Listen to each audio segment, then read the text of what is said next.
వెళ్తే ఆకలి ఆకలి ఆకలి అంటారు. ఇప్పుడు చూడండి ఇంట్లోనే ఉన్నారు. చేపల పులుసు ఉంది, రసం ఉంది, పచ్చడి ఉంది, పెరుగుంది.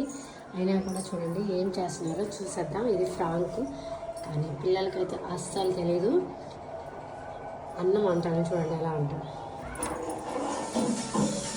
ఏం చేస్తున్నారు అందరా? ఏం అన్నాలు తినరా? చెప్పుతో కొడతా నైన్ తింటా అంటే.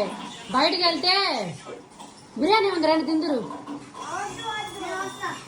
రండి రండి, బయట నుంచి బిర్యానీ తెప్పించా. Biryani, fried rice, leg piece. లెక్కలేమన్నా టీవీలు చూస్తున్నారు. లేదు రండి రండి. మళ్ళీ ఏంది బయటకు వెళ్ళి తింటా? ఫ్రైడ్ రైస్ లేని, బిర్యానీ లేని అయ్యానా? ఇంట్లో ఏం కూర ఉంటే చేపల కూర. రండి. లేదులే, ఎంతసేపు టీవీ చూసేది నువ్వా? భయం లేదు అసలు నీకు? లేండి అందరూ.